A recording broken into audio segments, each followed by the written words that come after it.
हम सब यहाँ सन्यासी लोग हैं। न्यासी का अर्थ होता है त्यागी, और इसी को इंग्लिश वाले कहते हैं ट्रस्टी। ट्रस्ट में जो काम करे ट्रस्टी, उसका हिंदी है न्यासी, और उसका अर्थ होता है त्यागी। और सन्यासी जो अच्छी तरह से त्यागी हो, ठीक से जो त्यागी हो, वह सन्यासी है। लोग हम लोगों को सन्यासी कहते हैं, और हम लोग स्वयं अपने को मानते भी हैं कि हम लोग त्यागी हैं, सन्यासी हैं। तो ये मानना भी हम लोगों का है, और है भी सही। घर द्वार छोड़ के आए हैं, कोई मामूली बात नहीं है। तो सन्यासी हैं। सन्यासी होने के बाद हम लोग को करना क्या है, हमारा भाव क्या हो। सबसे पहला काम है, उसका आदि बिंदु है स्वयं का आत्मनिरीक्षण। दूसरा है वैभव और विलासता के आकर्षण से मुक्ता भाव, और तीसरा है सांसारिक संबंधों की समीक्षा, और चौथा हमारे कर्म, हमारी भाषा अर्थात बोली, वाणी और चिंतन की हर विधा का आध्यात्म की ओर प्रस्थान हो। पहली बात है कि स्वयं का आत्मनिरीक्षण हो। हम अपने आप का निरीक्षण करें, एनालिसिस करें, विश्लेषण करें, हमारा स्तर क्या है। हम जिस स्थिति में हमें अब तक होना चाहिए, क्या उस स्थिति में पहुंच पाए हैं। जो हम लोगों की एक कामना थी, एक भावना थी, और इतने दिन बीत चुके साधना करते करते, तो निरीक्षण करके देखना है, भीतर झांक के देखना है कि क्या उस स्तर तक हमारी स्थिति आई है कि अभी बहुत दूर है, या फिर प्रयास ही नहीं हो रहा है, या प्रयास हो रहा है तो कितनी मंथर गति से है। जो अवरोध आते हैं, उन अवरोधों को टालने में हमको कितना विलंब लगता है। जब आपस में उलझते हैं किसी बात को लेकर के, सामाजिक या व्यक्तिगत द्वंद्व जब हमारे ऊपर आच्छादित होते हैं, तो उनके सब द्वंद्वों से अपने आप को अलग करने में कितना विलंब लगता है। उसी में आंदोलित होते होते समय तो नहीं बीत रहा है। हम उसको भूल जाने का प्रयास कर रहे हैं कि नहीं कर रहे हैं, या उसे हरा बनाने का प्रयास कर रहे हैं, उसमें ईंधन और डालने का प्रयास कर रहे हैं, कि उस ईंधन को निकालने का, बुझाने का प्रयास कर रहे हैं। आत्मनिरीक्षण की आवश्यकता है। सबसे पहला काम, जो साधक आत्मनिरीक्षण नहीं करेगा वो आगे कैसे बढ़ पाएगा। कई बार चलते रहते हैं तो फिर ठहर जैसा लगता है।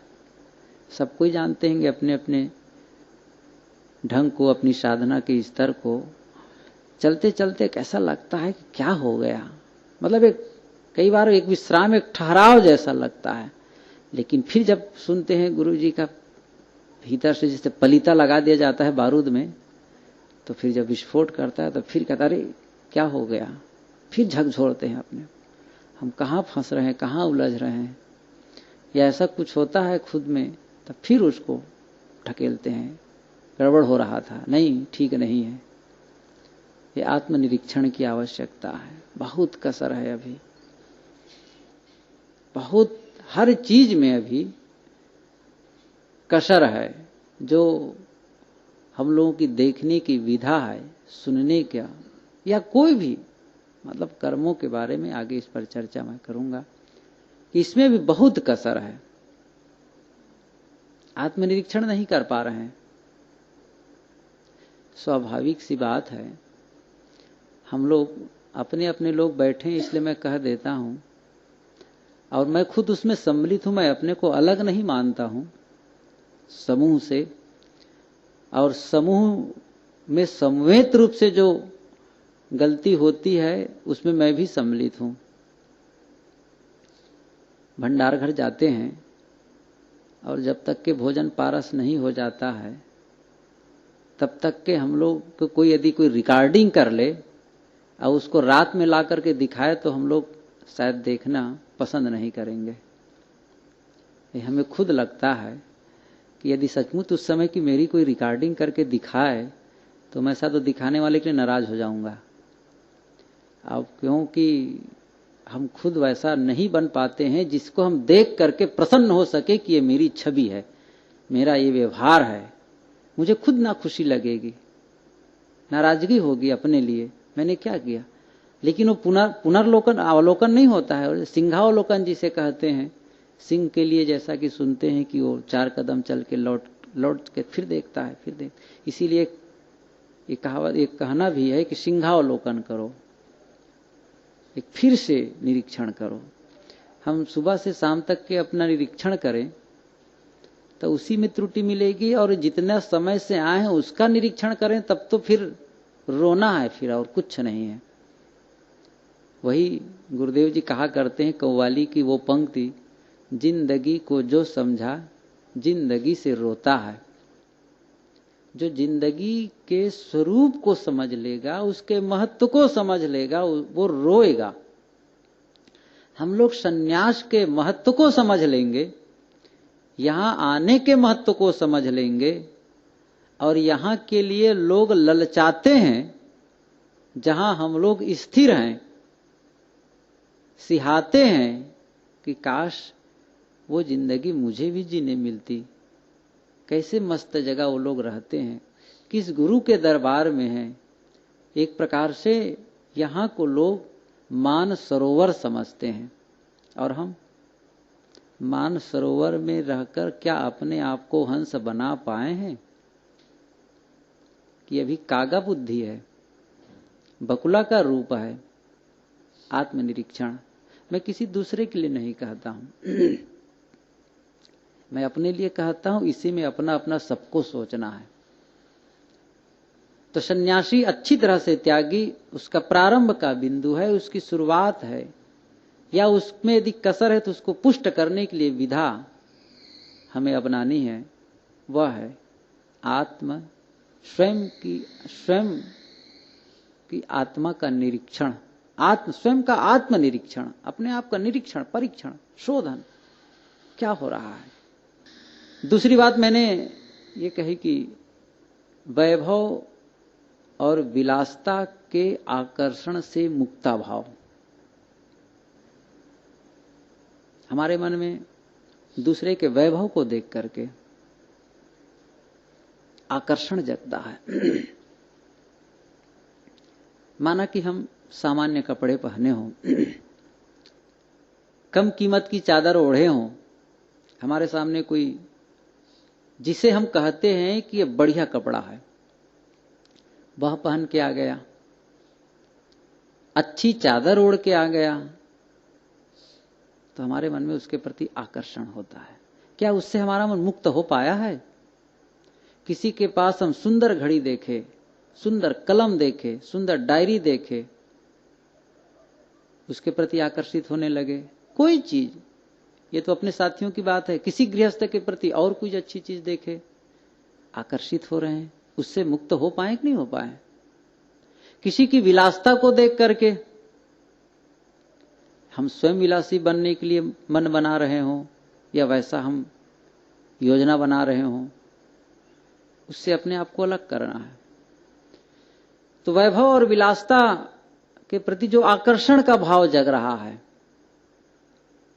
शरीर को चमकाने का, कपड़ा का फैशन करने का, या और ढंग किसी न किसी भांति से अपने को प्रदर्शित करने का, या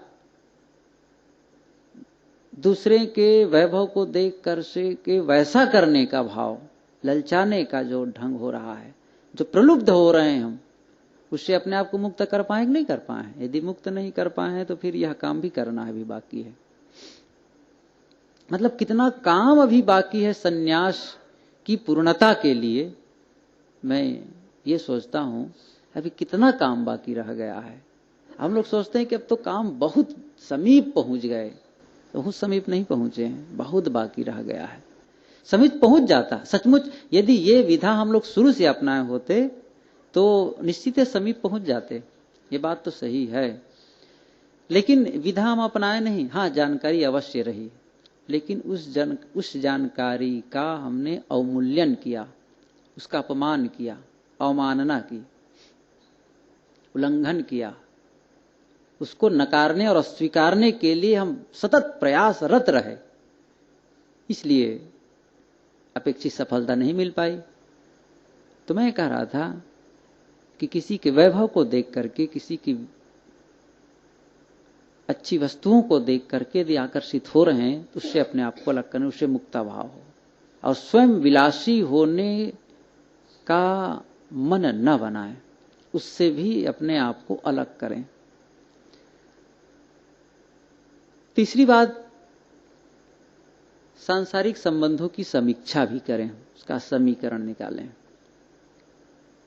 किसी से संबंध है, चाहे वो हमारे पारिवारिक रिश्ते में आते हों, चाहे वो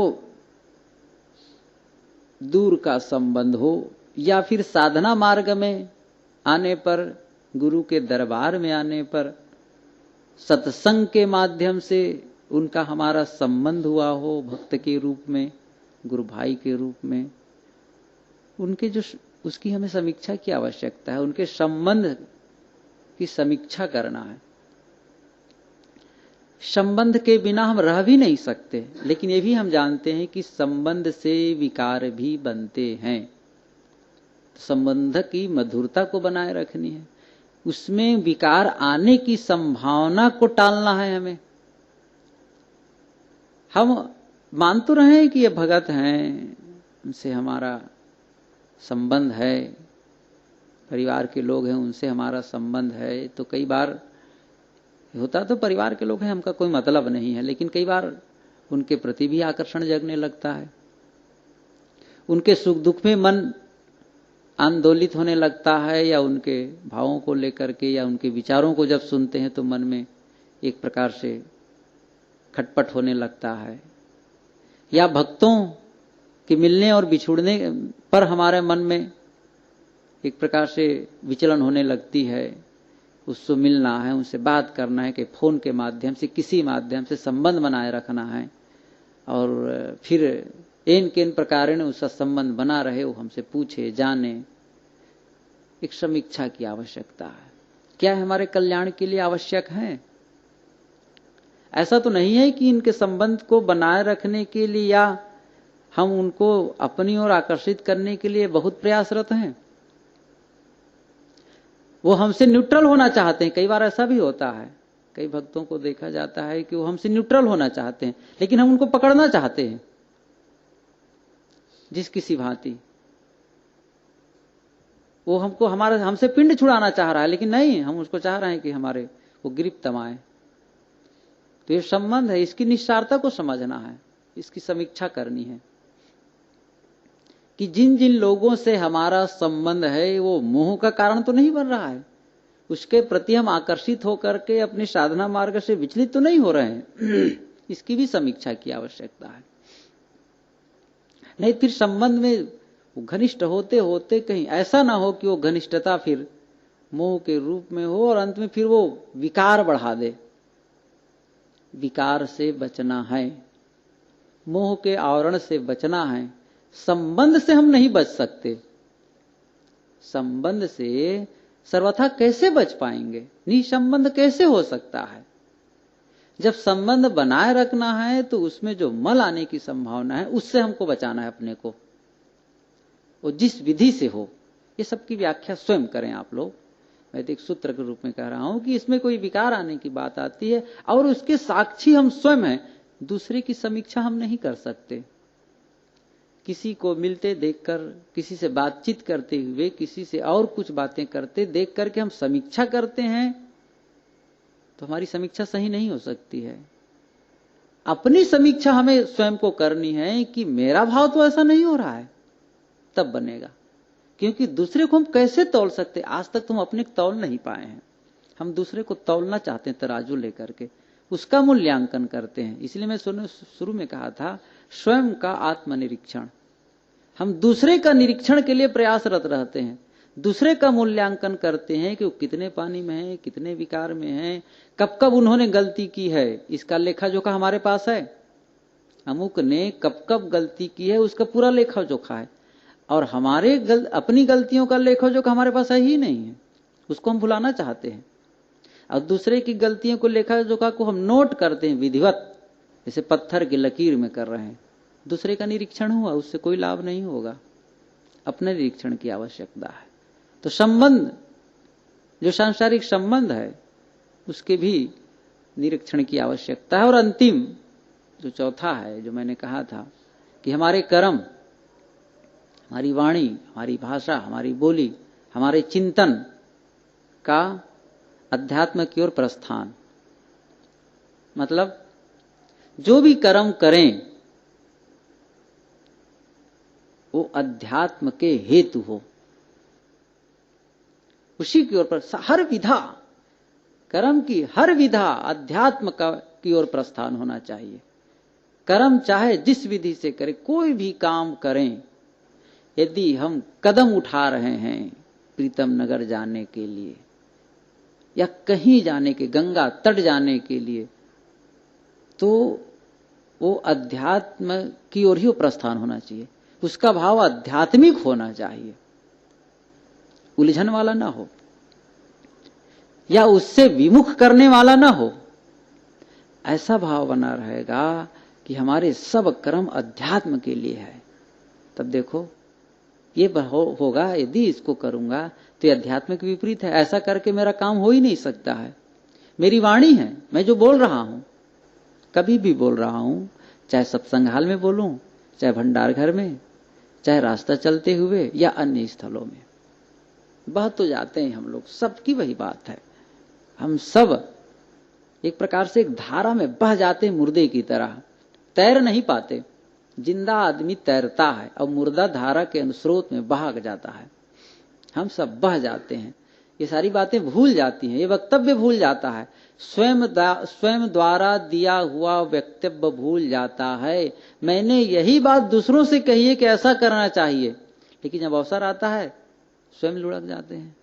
ये मैं समझता हूं कि मैं कह रहा हूं, ये मेरे लिए कठिनाई है, मुझे अपने लिए करना कठिन है, तो दूसरों को कैसे कराया जा सकता है? कितना कठिन लगता है। इसलिए जो हमारे कर्म हैं वह सब अध्यात्म की ओर प्रगति हो, उसी के लिए हो, उसी की ओर प्रस्थान करे। हमारी वाणी, हमारा चिंतन जो भी हो, मतलब मन वचन कर्म से जो भी काम हो, जिस विधि से हम उससे गतिविधि करते हो, वो सब के सब किसके लिए हो? अध्यात्म के लिए हो, साधना के लिए हो, ध्यान के लिए हो, समाधि के लिए हो, तब काम जल्दी होगा। और इसके विपरीत होगा तो जो करेंगे वो कटेगा। कुछ परीक्षाएं ऐसी भी होती हैं जहां पर माइनस कई बार होता है, कि उसको क्या कहते हैं, माइनस मार्किंग। आप 50 नंबर का कोई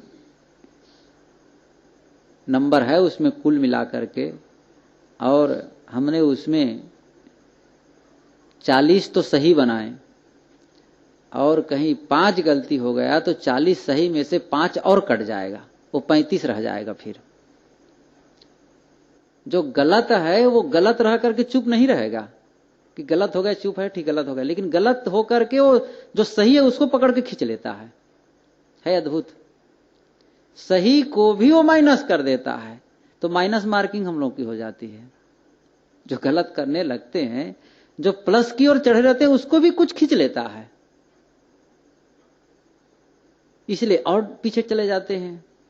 तो अध्यात्म की ओर न जाकर के जब उल्टे पथ में चलते हैं, तो जो कुछ चले रहते हैं वो भी वापस खींचा जाता है।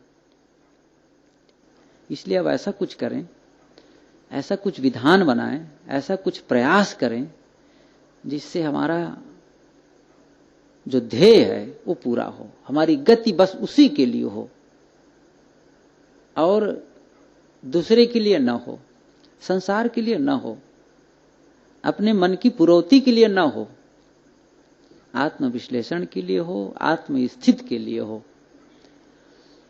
तब जा करके हमारा काम बनेगा, तब असली सन्यासी का दर्जा आएगा। मैं शुरू में कहा था हम सब सन्यासी हैं भी, कोई गलत भी नहीं है, अच्छी तरह से त्यागी। और यदि उसमें कसर भी है तो उसको मिटाने के लिए हम सबको यह सब काम करना है। वह है स्वयं का आत्मनिरीक्षण, वैभव और विलासता के आकर्षण से मुक्ताभाव हो, सांसारिक संबंधों की समीक्षा हो, हमारे कर्म, हमारी भाषा, हमारे चिंतन की हर विधा का अध्यात्म की ओर प्रस्थान हो। तभी जाकर के हम जिस काम के लिए आए हैं वह काम पूरा होगा।